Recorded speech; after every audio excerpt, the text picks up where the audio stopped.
Hi guys, मैं हूँ Abiha इंतखाब। Abiha classes सफलता की सोच में आपका स्वागत है। तो आज हम पढ़ने वाले हैं, जैसा कि आप देख ही रहे होंगे, सल्तनत काल के महत्वपूर्ण प्रश्नों का संगम। तो यहाँ पे देखिए आपको पूरे के पूरे जो लूसेंट है, लूसेंट में सल्तनत काल है, उसका पूरा निचोड़ मिलेगा आपको। तो यहाँ पे चलिए हम बात करते हुए चलते हैं सल्तनत काल के महत्वपूर्ण प्रश्नों की, जो ज्यादातर एग्जाम्स में पूछे जाते हैं। सल्तनत काल देखिए क्या है। यहाँ पे मैं महत्वपूर्ण प्रश्नों की बात कर रही हूँ, तो यहाँ मैं सारे के सारे जितने भी इंपॉर्टेंट पॉइंट्स बन रहे हैं एग्जाम्स में, जो बार बार आते हैं कॉम्पिटेटिव एग्जाम्स की, आप जो तैयारी करते हैं तो उसमें जो भी क्वेश्चंस आते हैं मैं यहाँ पे सॉल्व करवाती चलूंगी। तो साथ ही साथ मैं एक क्वेश्चन के साथ, मतलब मैं यहाँ पे 20 क्वेश्चन सॉल्व करवाऊंगी, लेकिन मैं 20 क्वेश्चन के साथ आपके समझ जाइए 40-50 क्वेश्चन बनवा दूंगी, क्योंकि जो ऑप्शनल्स में दिए रहेंगे आपके पॉइंट, मैं उस पर भी बात करूंगी डिटेल में। तो वीडियो के लास्ट तक बने रहिएगा, और अगर आप नए हैं तो चैनल को सब्सक्राइब जरूर कर लें, वीडियो को लाइक करें और दोस्तों को शेयर जरूर करें। तो चलिए, जब हम सल्तनत काल पढ़ रहे हैं तो थोड़ा इसके बारे में जान लेते हैं अच्छे से, उस पर भी डिस्कशन कर लेते हैं सल्तनत काल है क्या। देखिए, सल्तनत काल, ठीक है, ये 1206 से स्टार्ट हुआ है, 1206 से स्टार्ट हुआ है और ये 1526 तक चला। ठीक, दिल्ली सल्तनत भी इसको बोलते हैं, सल्तनत काल भी बोलते हैं। ये 1526 में मुगल काल स्टार्ट हो गया, ठीक है। 1206 से ये स्टार्ट हुआ है, 1206 से स्टार्ट हुआ है, और उसको स्टार्ट किसने किया? गुलाम वंश, ठीक है। गुलाम वंश का जो संस्थापक है, गुलाम वंश का संस्थापक यानी कुतुबुद्दीन ऐबक है। तो गुलाम वंश के संस्थापक कुतुबुद्दीन ऐबक ने सल्तनत काल को स्टार्ट किया। तो गुलाम वंश का संस्थापक कुतुबुद्दीन ऐबक कौन है? तो कुतुबुद्दीन ऐबक गौरी का, ठीक है, गौरी का गुलाम है। गौरी का, कुतुबुद्दीन ऐबक गौरी का गुलाम रहता है, इस कारण इसे गुलाम वंश भी बोला जाता है। गुलाम वंश का संस्थापक भी बोला जाता है, और इसने गुलाम वंश बनाया, ठीक। ये 1206 से स्टार्ट होता है और 1526 तक चलता है। इसमें टोटल 5 आप जैसे देख सकते हैं वंश है। गुलाम वंश, उसके बाद खिलजी वंश, उसके बाद तुगलक वंश, उसके बाद सैयद वंश, और उसके बाद लोदी वंश। तो इन पांचों पे जितने इंपॉर्टेंट क्वेश्चंस बन रहे हैं वो सारे के सारे मैं कवर करवाऊंगी यहाँ पे आपके। तो चलिए क्वेश्चंस की तरफ बढ़ते हैं हम। देखिए, पहला क्वेश्चन है हमारा, गुलाम वंश की स्थापना किसके द्वारा तथा किस सन में की गई थी? ठीक है, किसके द्वारा तथा किस सन में की गई थी? मैंने अभी पढ़ाया है आपको। मोहम्मद बिन कासिम? नहीं, मोहम्मद बिन कासिम ने गुलाम वंश की स्थापना नहीं की थी। मोहम्मद बिन कासिम ने क्या किया था? 712 ईस्वी में, ठीक है, 712 ईस्वी में मोहम्मद बिन कासिम के नेतृत्व में, मोहम्मद बिन कासिम के नेतृत्व में अरबों ने भारत पर पहला सफल आक्रमण किया था। कब किया था? 712 ईस्वी में किया था, ठीक है। इल्तुतमिश भी नहीं है गुलाम वंश का संस्थापक। अब नाम आता है कुतुबुद्दीन ऐबक। कुतुबुद्दीन ऐबक गुलाम वंश का संस्थापक है, और 1206 ईस्वी में, ठीक है, 1206 ईस्वी में इसकी स्थापना करता है, गुलाम वंश की स्थापना कुतुबुद्दीन ऐबक। जो सल्तनत काल का स्टार्ट है, यानी कि जो गुलाम वंश है, इसी के द्वारा सल्तनत काल शुरू होता है। यही गुलाम वंश पहला वंश रहता है सल्तनत काल में। इसकी स्थापना कुतुबुद्दीन ऐबक द्वारा की जाती है। कब की जाती है? 1206 में की जाती है, ठीक है। तो मैंने आपको मोहम्मद बिन कासिम के बारे में बता दिया। जो मोहम्मद बिन कासिम रहता है, इसके नेतृत्व में अरब यानी अरब के जो लोग रहते हैं, अरबों ने भारत पर पहला सफल आक्रमण किया था 712 ईस्वी में। उस समय सिंध पर दाहिरा का शासन था, ठीक है। और मोहम्मद गौरी ने 1175 में पहला जो आप भारत पर आक्रमण किया था वो 1175 में किया था, और वो मुल्तान के विरुद्ध किया था। किसके विरुद्ध किया था? मुल्तान के विरुद्ध किया था। 1175 में पहला आक्रमण जो मोहम्मद गौरी द्वारा किया गया था। मोहम्मद गौरी गौर, जो एक छोटा सा राज्य था, गौर का शासक था, और गौर जो राज्य था वो गजनी राज्य के अधीन आता था। मोहम्मद गौरी का जो राज्य था। अब चलिए नेक्स्ट क्वेश्चन में बात करते हैं हम। कुतुब मीनार के जो निर्माण है, कुतुब मीनार के निर्माण को पूर्ण किसने करवाया था? देखिए, जल्दबाजी बिल्कुल भी मत करिएगा। मेरा क्या क्वेश्चन है? कुतुब मीनार का निर्माण, ठीक है, निर्माण, कुतुब मीनार का निर्माण पूर्ण किसने करवाया था? पूर्ण बोला है मैंने, ठीक है। कुतुबुद्दीन ऐबक, आप जल्दी जल्दी में बोल देंगे कुतुबुद्दीन ऐबक। नहीं, कुतुबुद्दीन ऐबक ने पूर्ण नहीं करवाया था, बल्कि स्टार्ट करवाया था, शुरू करवाया था कुतुबुद्दीन ऐबक ने। रजिया सुल्तान? नहीं, रजिया सुल्तान भी नहीं है। भारत की पहली महिला शासिका रजिया सुल्तान है, पहली मुस्लिम महिला शासिका, या पहली महिला शासिका ही बोलेंगे तो वो भी रजिया सुल्तान ही है, ठीक है। इल्तुतमिश, जी, इल्तुतमिश ने करवाया था कुतुब मीनार के निर्माण को पूर्ण करवाया था, कंप्लीट करवाया था। कुतुबुद्दीन ऐबक ने शुरू किया था कुतुब मीनार के काम को, पर वो कंप्लीट नहीं कर करवा पाया था, इसको कंप्लीट इल्तुतमिश ने करवाया था। इल्तुतमिश कौन था? कुतुबुद्दीन ऐबक का दामाद भी था और कुतुबुद्दीन ऐबक का गुलाम भी था। ठीक है, रुकुद्दीन ये भी गलत है, रुकुद्दीन नहीं है। मेरा सही आंसर क्या है इस क्वेश्चन का? इल्तुतमिश। कुतुब मीनार के निर्माण को पूर्ण इल्तुतमिश ने करवाया था। चलिए नेक्स्ट क्वेश्चन पे आते हैं। लाख बख्श, लाख बख्श के नाम से किसे जाना जाता है? तो लाख बख्श के नाम से, लाख बख्श का अर्थ क्या होता है उस पर बात कर लेते हैं। लाखों का दान देने वाला व्यक्ति। ठीक है, लाखों का दान देने वाला व्यक्ति, दान देने वाला व्यक्ति यानी कि काफी ज्यादा दान करने वाला व्यक्ति रहा होगा, तो इसे अवाम ने कहा था लाख बख्श। किसे कहा था? इल्तुतमिश नहीं, इल्तुतमिश को भी नहीं कहा था। बलबन, बलबन को भी नहीं कहा था। गौरी, गौरी को भी नहीं कहा गया था, बल्कि कुतुबुद्दीन ऐबक को कहा गया था। ठीक है, लाख बख्श किसे कहा गया था? कुतुबुद्दीन ऐबक को लाख बख्श के नाम से जाना जाता है। कुतुबुद्दीन ऐबक को लाख बख्श के नाम से क्यों जाना जाता है? क्योंकि ये बहुत ज्यादा दान करता था, लाखों का दान देने वाला व्यक्ति था, इस कारण इसे जनता क्या बोलती थी? लाख बख्श कहती थी। चलिए अब बात करते हैं अपने विरोधियों के प्रति लॉ एवं रक्त नीति का पालन किसने किया था। ठीक है, लॉ एवं रक्त नीति का पालन किसके द्वारा किया गया था, किसने किया था?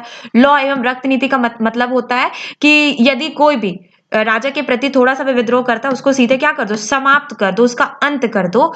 तो लॉ और रक्त नीति का पालन किसने किया था? बलबन द्वारा किया गया था। लॉ एवं रक्त नीति का पालन बलबन द्वारा किया गया था, नसीरुद्दीन द्वारा नहीं किया गया था। नसीरुद्दीन बलबन का दामाद था। ठीक है, बहराम शाह द्वारा भी नहीं किया गया था, बहराम शाह इल्तुतमिश का पुत्र था। कुतुबुद्दीन ऐबक द्वारा भी नहीं किया गया था, बल्कि सही आंसर क्या है? बलबन द्वारा लॉ एवं रक्त नीति का पालन किया गया था। बलबन नहीं, सिजदा एवं पैबोस प्रथा शुरू की थी। ठीक है, तो देखिए मैंने आपको बताया ना कि एक क्वेश्चन के साथ आपके कई क्वेश्चन तैयार हो जाएंगे यहाँ पे। तो बलबन ने ही सिजदा एवं पैबोस प्रथा शुरू की थी। सिजदा और पैबोस प्रथा क्या होती है? सिजदा और पैबोस प्रथा का उसका सीधा सा आशय यह था कि इससे राजा के प्रति लोगों में सम्मान बहुत ज्यादा पैदा होगा, तो विद्रोह नहीं होगा। ये बहुत ज्यादा जो दरबार में जब ये बैठता था तो बहुत ज्यादा एकदम सख्त मिजाज रहता था, हंसता मुस्कुराता नहीं था, क्योंकि इसका मानना था कि जो राजा है वो ईश्वर का प्रतिनिधित्व करता है, तो उसे ज्यादा हंसी मजाक नहीं करनी चाहिए। तो बलबन जो था उसने लॉ एवं रक्त नीति का पालन किया था। ठीक है, अब बात करते हैं रजिया सुल्तान गद्दी पर कब आसीन हुए। तो मैं थोड़ा रजिया सुल्तान का बैकग्राउंड बता दूं आपको, यहाँ पे आपके कई क्वेश्चंस तैयार हो जाएंगे। गद्दी पर कब आसीन होती है मैं बता देती हूँ, 1236 में आसीन होती है, लेकिन अभी इसमें क्या पूरी स्टोरी उस पर भी हम बात करते हैं। देखिए रजिया सुल्तान पहली महिला शासिका है भारत की, पहली मुस्लिम महिला शासिका है रजिया सुल्तान भारत की। तो रजिया सुल्तान इल्तुतमिश की पुत्री है। ठीक, देखिए कुतुबुद्दीन ऐबक के बाद कौन बनता है? इल्तुतमिश बनता है। इल्तुतमिश के बाद रुकुद्दीन कुछ दिन के लिए बनता है, पर रुकुद्दीन सही से शासन नहीं कर पाता, और उसके बाद कौन बनती है? रजिया सुल्तान बनती है। देखिए रुकुद्दीन का जो शासन रहता है, उस शासन पे उसकी माँ तुर्कान छाई रहती है। ठीक है, उसकी माँ कौन छाई रहती है? तुर्कान छाई रहती है, और ये चीजें अमीरों को बिल्कुल भी पसंद नहीं आती। जो अमीर रहते हैं, तुर्कान चहलगानी की स्थापना कौन करता है? तो तुर्कान चहलगानी की स्थापना इल्तुतमिश द्वारा की जाती है। तो जो 40 जो सरदार रहते हैं उनको ये चीज बिल्कुल भी पसंद नहीं आती कि रुकुद्दीन के पूरे निर्णय पर तुर्कान छाई रहे, तो रुकुद्दीन को गद्दी से हटा दिया जाता है, और उसके बाद रजिया को गद्दी पर उसी साल 1236 में इल्तुतमिश की मृत्यु होती है, और 1236 में ही रजिया गद्दी पर बैठ जाती है। रुकुद्दीन बस कुछ महीने के लिए बैठता है, और उसके बाद रजिया सुल्तान 1236 ईस्वी में गद्दी पर बैठ जाती है। देखिए रजिया को भी रजिया की मृत्यु कब हो जाती है? 1240 में रजिया की मृत्यु हो जाती है। रजिया की मृत्यु कब होती है? 1240 में रजिया की मृत्यु हो जाती है। 1240 में कैथल के पास, हरियाणा में कैथल के पास डाकुओं द्वारा रजिया की हत्या कर दी जाती है, और इसकी हत्या का जो इसको मारने और गद्दी से हटाने के पीछे किसका षड्यंत्र रहता है? तो इसके पति अल्तुनिया और इसका जो भाई रहता है बहराम शाह, जो गद्दी पाना चाहता है, इनका षड्यंत्र रहता है। किंतु अल्तुनिया का ये होता है कि बहराम शाह चाहता है कि अल्तुनिया को कहता है कि तुम विद्रोह करो। अल्तुनिया भटिंडा का शासक रहता है और कबीर खान लाहौर का शासक रहता है। तो कबीर खान और अल्तुनिया ये दोनों क्या करते हैं, जब रजिया गद्दी पर आसीन रहती हैं तो 1240 में विद्रोह कर देते हैं। रजिया कबीर खान का जो क्षेत्र पड़ता है यानी कि लाहौर, वहां का विद्रोह तो समाप्त कर देती है, किंतु वो भटिंडा का जो शासक अल्तुनिया रहता है उसके विद्रोह में फंस जाती है। और जब वो भटिंडा पहुंचती है तो वहां पे इसके जो जितने भी प्रमुख विश्वास पात्र रहते हैं उनको गोली मारकर हत्या कर दी जाती है, और रजिया को बंदी बना लिया जाता है 1240 ईस्वी में। पर जब बैरम शाह से जो बात हुई रहती है, जो जिसे आप बोल सकते हो एग्रीमेंट हुआ रहता है कि भटिंडा का शासक अल्तुनिया बोलता है बैरम शाह से कि मुझे एक अच्छा उच्च पद दरबार में मिले, किंतु बैरम शाह उसे वो उसका मन मुताबिक जो पद वो चाहता है वो नहीं देता। इस कारण अल्तुनिया क्या करता है, रजिया को आजाद कर देता है और रजिया से निकाह कर लेता है, और रजिया से निकाह करके वो दिल्ली की तरफ बढ़ता है और अपनी सेना के साथ, छोटी सी सेना के साथ। किंतु ये रजिया और अल्तुनिया दोनों को हार मिलती है और ये दोनों वापस आते हैं जब, तो कैथल के पास रजिया की हत्या कर दी जाती है डाकुओं द्वारा। ठीक है, तो यहाँ पे देखिए आपका पूरा रजिया सुल्तान का कॉन्सेप्ट एकदम क्लियर हो गया एक क्वेश्चंस के जरिए। तो इसीलिए मैं बोलती हूँ आप चैनल को सब्सक्राइब करके रखिए, ताकि इस तरह के वीडियोस अगर बने तो आपके लिए काफी ज्यादा हेल्पफुल होंगे। चलिए नेक्स्ट क्वेश्चन पे हम बात करते हैं। छठा क्वेश्चन हमारा क्या है, खिलजी वंश की स्थापना किसके द्वारा और कब की गई थी। ठीक है, खिलजी वंश की स्थापना अलाउद्दीन खिलजी द्वारा 1296 ईस्वी में की गई थी। नहीं, गलत आंसर। ठीक है, मुबारक खिलजी, नहीं, मुबारक खिलजी द्वारा भी नहीं की गई थी। खिर्ज खान, नहीं, खिर्ज खान द्वारा भी नहीं की गई थी, बल्कि जलालुद्दीन खिलजी द्वारा की गई थी। हमारा सही आंसर क्या है, 1290 में जलालुद्दीन खिलजी द्वारा की गई थी। खिलजी वंश समाप्त होता है और खिलजी वंश किसके वंश के बाद स्टार्ट होता है, गुलाम वंश। जैसे ही गुलाम वंश समाप्त हो जाता है वैसे ही खिलजी वंश स्टार्ट हो जाता है। ठीक है, गुलाम वंश का अंत होता है और खिलजी वंश का उदय होता है। ठीक है, खिलजी वंश कैसे बना है, खिलजी वंश बना है आपका खल्ज से। ठीक है, खल्ज एक अफगानिस्तान में बहुत गर्म जगह है, वहां से जो लोग आए थे उन्हें खिलजी कहा गया। खल्ज यानी गर्म प्रदेश, तो जो खल्ज से आए उन्हें खिलजी कहा गया। तो जब धीरे धीरे बलबन की मृत्यु हो गई, बलबन की मृत्यु के बाद गुलाम वंश समाप्ति की तरफ बढ़ने लगा, तो बहुत से अमीरों में तुर्की और जो गुलाम वंश के अमीर थे उनमें झगड़ा होने लगा, और उसमें खिलजी अमीर जलालुद्दीन खिलजी जीत गया और उसने अपने वंश की स्थापना कर दी और दूसरा वंश शुरू हो गया गुलाम वंश के बाद, खिलजी वंश। तो खिलजी वंश की स्थापना किसके द्वारा की गई है, जलालुद्दीन खिलजी द्वारा की गई है 1290 ईस्वी में। ये सारे के सारे क्वेश्चंस आपके लूसेंट के निचोड़ हैं, मतलब लूसेंट का सल्तनत काल आपका यहाँ पे पूरा का पूरा तैयार हो जाएगा, कुछ भी यहाँ नहीं छूटेगा आपसे।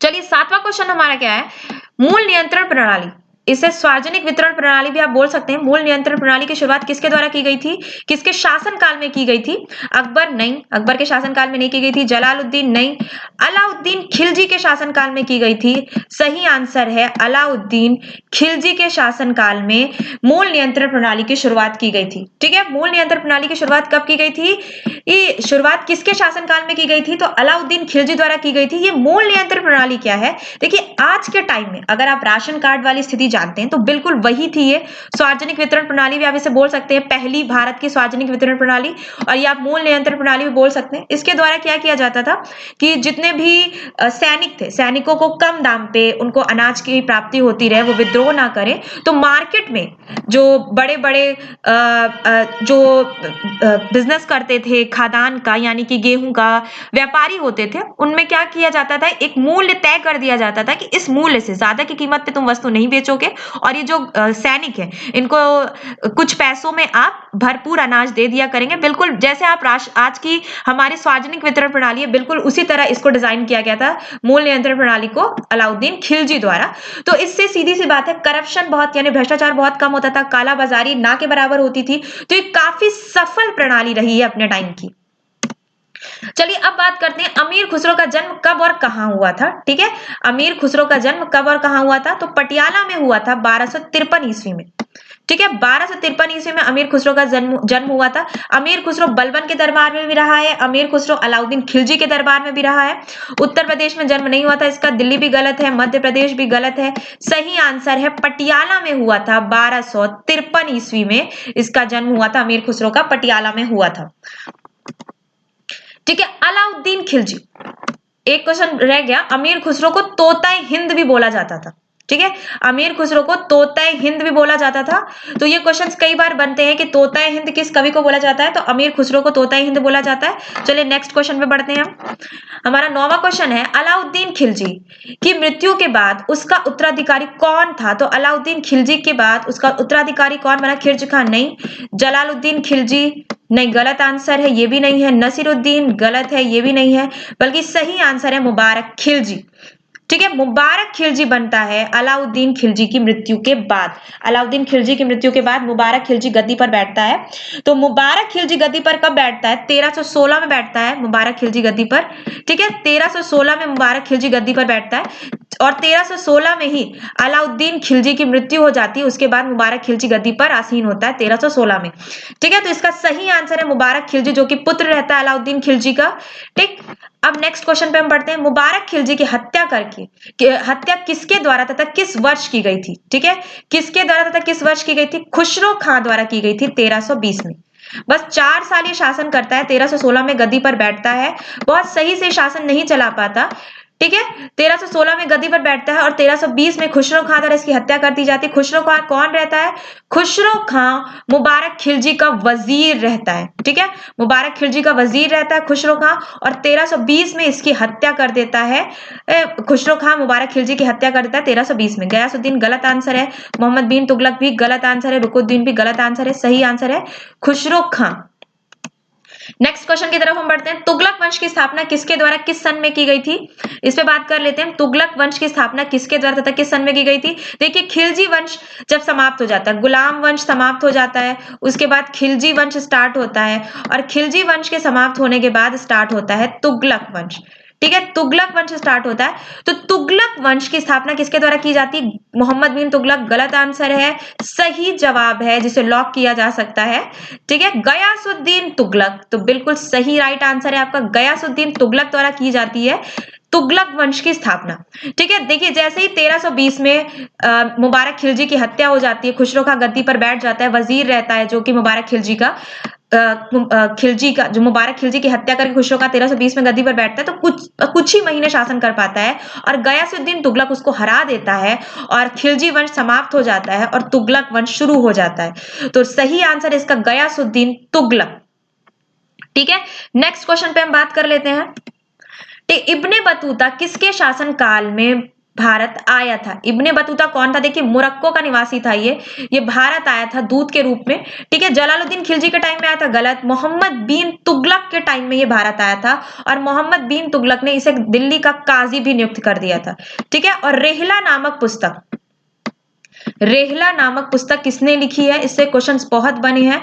रेहला नामक पुस्तक इब्ने बतूता द्वारा लिखी गई है, इब्ने बतूता द्वारा लिखी गई है रेहला नामक पुस्तक। ठीक है, ये मोहम्मद बिन तुगलक के टाइम में भारत आता है, मोहम्मद बिन तुगलक के टाइम में भारत आता है। तो बाबर गलत आंसर है, रजिया सुल्तान भी गलत आंसर है। इब्ने बतूता मोहम्मद बिन तुगलक के टाइम में भारत आता है, रेहला नामक पुस्तक लिखता है और मोहम्मद बिन तुगलक इसको दिल्ली का काजी नियुक्त कर देता है।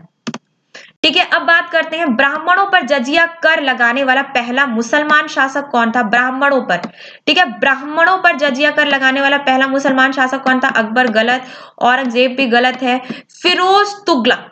ठीक है, फिरोज तुगलक जो था उसने ब्राह्मणों पर जजिया कर लगा दिया था, जजिया कर। देखिए, इसने 24 कर जो मोहम्मद बिन तुगलक द्वारा लगाए गए थे उसको समाप्त करके केवल 4 कर लगाए थे अपनी अवाम पे, अपनी जनता पे फिरोज तुगलक ने। फिरोज तुगलक बहुत ही शांति पसंद व्यक्ति था जिसे आप बोल सकते हैं। इसने, इसके बारे में ये मिलता है, इतिहासकार कहते हैं कि इसने बहुत ज्यादा झगड़े वगैरह नहीं किए हैं अपनी प्रॉपर्टी, मतलब अपने राज्य की सीमा बढ़ाने के लिए। विस्तारवादी इसकी नीति नहीं थी बिल्कुल भी। इसने जो भी युद्ध किए वो सिर्फ और सिर्फ अपने राज्य की सीमा को बचाने के लिए किया है। इसने विस्तारवादी नीति के तहत कोई भी युद्ध नहीं किया। इसने 24 करों को जो मोहम्मद बिन तुगलक द्वारा लगा दिए गए थे, मोहम्मद बिन तुगलक की जब मृत्यु हो जाती है तो फिरोज तुगलक जो कि मोहम्मद बिन तुगलक का चचेरा भाई रहता है, वो गद्दी पर बैठता है। तो फिरोज तुगलक क्या करता है, सिर्फ 4 कर लगाता है और 24 कर समाप्त कर देता है। तो उन 4 करों में एक जजिया कर भी रहता है। ठीक है, जजिया कर भी रहता है। और हम देखते हैं मुबारक शाह, ये भी गलत आंसर है। देखिए, यहाँ पे कुछ पॉइंट्स बहुत इंपॉर्टेंट है। ब्राह्मणों पर जजिया, जैसे जजिया कर समाप्त किसने करवाया था? अकबर द्वारा समाप्त करवाया गया था, अकबर द्वारा। ठीक है, जजिया कर अकबर द्वारा, तीर्थ कर अकबर द्वारा, जजिया कर अकबर द्वारा समाप्त करवाए गए कर है। ठीक है, औरंगजेब ने इसे पुनः लगा दिया था जजिया कर को। पहली बार तो देखिए फिरोज तुगलक ने लगाया था और दोबारा इसको औरंगजेब द्वारा लगाया गया था। ठीक है, पहली बार फिरोज तुगलक द्वारा लगाया गया था और सेकेंड टाइम इसको औरंगजेब द्वारा लगाया गया था। जब फिरोज तुगलक ने इसको लगाया था उसके बाद अकबर ने इसको बंद करवा दिया था। ठीक है, अब बात करते हैं तैमूर ने 1398 में जब दिल्ली पर आक्रमण किया था। ये सन आपको याद रखना है। तैमूर लंक ने दिल्ली पर अटैक कब किया था? उसे लंक क्यों कहा जाता है? क्योंकि वो लंगड़ा था, इसलिए उसे तैमूर लंक बोला जाता है। किया था उस समय किसका शासन था? तो उस समय मोहम्मद बिन तुगलक गलत आंसर है, गयासुद्दीन तुगलक भी गलत है, फिरोज तुगलक भी गलत है, बल्कि नसीरुद्दीन महमूद तुगलक। ठीक है, जब उसने 1398 में दिल्ली पर अटैक किया था तो किसका शासन था? नसीरुद्दीन महमूद तुगलक का शासन था उस टाइम दिल्ली पे। तो 1398 में जब दिल्ली पे अटैक किया था तैमूर ने, पूरी दिल्ली को खून से लाल कर दिया था। विजयनगर साम्राज्य की स्थापना किसके द्वारा की गई थी और स्थापना किसने की थी? ठीक है, किसने की थी? तो यहाँ पे हम बात करते हैं और किसके शासनकाल में की गई थी? तो तुगलक के शासनकाल में विजयनगर साम्राज्य एक स्वतंत्र राज्य स्थापित हो गया था। किसने की थी बात कर लेते हैं। तो मोहम्मद बिन तुगलक गलत है, गयासुद्दीन तुगलक भी गलत है। हरिहर और बुक्का नामक दो भाई थे।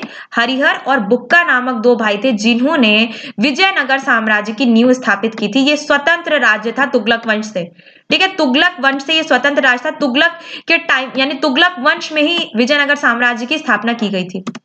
नेक्स्ट पे बात कर लेते हैं सैयद वंश। देखिए, तुगलक वंश के समाप्त होने के बाद जो वंश स्टार्ट हुआ, चौथा वंश, ठीक है, सैयद वंश उसका नाम है। सैयद वंश की स्थापना किसके द्वारा तथा किस सन में की गई थी? तो सैयद वंश की स्थापना अलाउद्दीन आलम शाह गलत आंसर है, मलिक सरवर गलत आंसर है, ठीक है, मुबारक शाह गलत आंसर है, खिरज खां, ठीक है, खिरज खां द्वारा 1414 में की गई थी। 1414 में की गई थी। खिरज खां कौन था?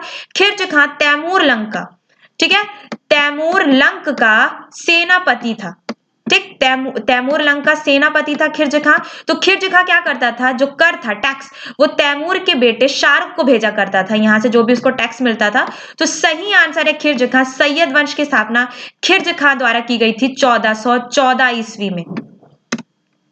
नेक्स्ट पे बात कर लेते हैं बहमनी राज्य की स्थापना किसने की थी? ठीक है, तो बहमनी राज्य की स्थापना अलाउद्दीन बहमन शाह, जैसे कि नाम से आप इसको पकड़ सकते हैं, यहाँ पे आपको कुछ ज्यादा परेशानी नहीं होगी याद करने में। बहमनी राज्य की स्थापना अलाउद्दीन बहमन शाह द्वारा की गई थी। ठीक है, मलिक काफूर गलत आंसर है, बलबन भी गलत आंसर है, देवरायदित्य भी गलत आंसर है। बहमनी राज्य की स्थापना बहमन शाह द्वारा की गई थी। इस राज्य की स्थापना भी तुगलक का जो वंश चल रहा था उसी के समय स्वतंत्र राज्य की स्थापना कर दी गई थी। तो तुगलक वंश के टाइम में इसकी स्थापना की गई थी बहमनी राज्य की। ये भी स्वतंत्र था। ठीक है, तुगलक वंश से ये स्वतंत्र राज्य था। इसकी स्थापना अलाउद्दीन बहमन शाह ने की थी। ठीक है, तुगलक वंश का अंतिम शासक कौन था? ये कई बार क्वेश्चंस आए हैं। तो गयासुद्दीन तुगलक तो गलत है क्योंकि वो संस्थापक था। मोहम्मद बिन तुगलक भी गलत आंसर है क्योंकि गयासुद्दीन तुगलक का पुत्र रहता है। फिरोज तुगलक भी गलत आंसर है, ये थर्ड रहता है तुगलक वंश में। और लास्ट है नसीरुद्दीन महमूद तुगलक, जो सही आंसर है। नसीरुद्दीन महमूद तुगलक तुगलक वंश का अंतिम शासक रहता है। और अभी मैंने आपको बताया है कि नसीरुद्दीन महमूद तुगलक के ही टाइम में तैमूर लंग दिल्ली पर अटैक करता है। ठीक है, अब नेक्स्ट क्वेश्चन की तरफ बढ़ते हैं। लोधी वंश की स्थापना किसके द्वारा की गई थी? लोधी वंश पांचवा वंश रहता है और यहीं से सल्तनत काल समाप्त हो जाता है और इसके बाद ही मुगल काल स्टार्ट होगा। सिकंदर लोधी द्वारा की गई थी, गलत। इब्राहिम लोधी गलत। दौलत खान लोधी गलत, बल्कि सही आंसर है बहलोल लोधी द्वारा की गई थी। किसके द्वारा की गई थी? बहलोल लोधी द्वारा की गई थी लोधी वंश की स्थापना। ठीक है, लोधी वंश की स्थापना बहलोल लोधी द्वारा की गई थी। बहलोल लोधी द्वारा लोधी वंश की स्थापना की गई थी 1491 ईस्वी में। ठीक है, कब की गई थी? सन मैं आपको बता देती हूँ क्योंकि सन भी कई बार पूछ लेता है। 1491 ईस्वी में की गई थी। बहलोल लोधी द्वारा लोधी वंश की स्थापना की गई थी और ये बहलोल शाह गाजी के नाम से, बहलोल शाह गाजी के नाम से गद्दी पर आसीन हुआ था, गद्दी पर बैठा था। बहलोल लोधी जो था, जो लोधी वंश का संस्थापक था। ठीक है, इब्राहिम, देखिए बहलोल लोधी के बाद गद्दी पर कौन बैठता है? तो बहलोल लोधी के बाद गद्दी पर सिकंदर लोधी बैठता है। बहलोल लोधी के बाद गद्दी पर उसका पुत्र सिकंदर लोधी बैठता है और सिकंदर लोधी के बाद सिकंदर लोधी का पुत्र इब्राहिम लोधी गद्दी पर बैठता है। ठीक है, देखिए बहलोल लोधी के बाद सिकंदर लोधी बैठता है, सिकंदर लोधी के बाद इब्राहिम लोधी गद्दी पर बैठता है और इब्राहिम लोधी से ही पानीपत का युद्ध होता है। बाबर और इब्राहिम लोधी के बीच में जो पानीपत का युद्ध होता है 1526 ईस्वी में, जिस वर्ष ही लोधी वंश समाप्त हो जाता है और भारत में एक नया वंश और एक नया एम्पायर स्टार्ट होता है, जैसे मुगल साम्राज्य आप बोल सकते हैं। 1526 में बाबर और इब्राहिम लोदी के मध्य ही युद्ध होता है, 1526 में पानीपत के मैदान में। इस कारण से पानीपत प्रथम युद्ध बोला जाता है, जो इब्राहिम लोदी और बाबर के मध्य होता है। और इब्राहिम लोदी पहला शासक रहता है मध्यकालीन का जो युद्ध में मारा जाता है, मतलब रणभूमि में ही मारा जाता है इब्राहिम लोदी। ठीक है, तो यहाँ पे लोधी वंश के बारे में मैंने आपको बहुत कुछ बता दिया। लोधी वंश का संस्थापक बहलोल लोधी है। 1451 में इसने स्थापना की थी लोधी वंश की। बहलोल शाह गाजी के नाम से ये गद्दी पर आसीन हुआ था। अब नेक्स्ट क्वेश्चन हम देख लेते हैं, आगरा शहर की स्थापना किसके द्वारा की गई थी? वेरी इंपॉर्टेंट क्वेश्चन है, कई बार क्वेश्चंस पूछे गए हैं इसको लेके। ठीक है, बहुत से कॉम्पिटेटिव एग्जाम्स में ये क्वेश्चंस बार बार पूछे जाते हैं। आगरा शहर की स्थापना किसके द्वारा की गई थी? बहलोल, और किस सन में की गई थी? तो बहलोल लोधी गलत आंसर है, सिकंदर लोधी द्वारा की गई थी 1204 में। ठीक है, सिकंदर लोधी द्वारा 1204 ईस्वी में आगरा शहर की स्थापना की गई थी। इब्राहिम लोधी गलत होगा, अकबर गलत होगा। बाद में हम देखते हैं कि अकबर इसको अपनी राजधानी बना लेता है, लेकिन हम देखते हैं कि आगरा की स्थापना 1204 में सिकंदर लोधी द्वारा की जाती है। 1204 ईस्वी में सिकंदर लोधी द्वारा आगरा शहर की स्थापना की जाती है। तो देखिए मैंने यहाँ पे आपको सल्तनत काल के सारे इंपॉर्टेंट क्वेश्चंस समझा दिए हैं, बता दिए हैं। तो इसके बाहर अगर आप सल्तनत काल पढ़ रहे हैं तो आपको खुद ही समझ में आ गया होगा कि इसके बाहर क्वेश्चंस नहीं फंसते हैं। तो आप इसको अच्छे से तैयारी कर लीजिएगा, क्योंकि आपका प्रिपरेशन काफी इंपॉर्टेंट है। कॉम्पिटेटिव एग्जाम्स में आपका जो हिस्ट्री होता है, और हिस्ट्री में मध्यकालीन से 2-3 यहाँ पे 2-3 नंबर तो आपके पक्के बन ही जाएंगे। तो इस कारण इस वीडियो को पूरा देखिएगा, लास्ट तक देखिएगा, और ज्यादा से ज्यादा शेयर कीजिएगा, और चैनल को सब्सक्राइब जरूर करिएगा कि ऐसे जो हम मॉक टेस्ट आपका एक तरह से बनाते चलते हैं और सॉल्व भी करवाते चलते हैं, और एक के साथ साथ कई सारी चीजें हम बताते चलते हैं, तो आपको इसका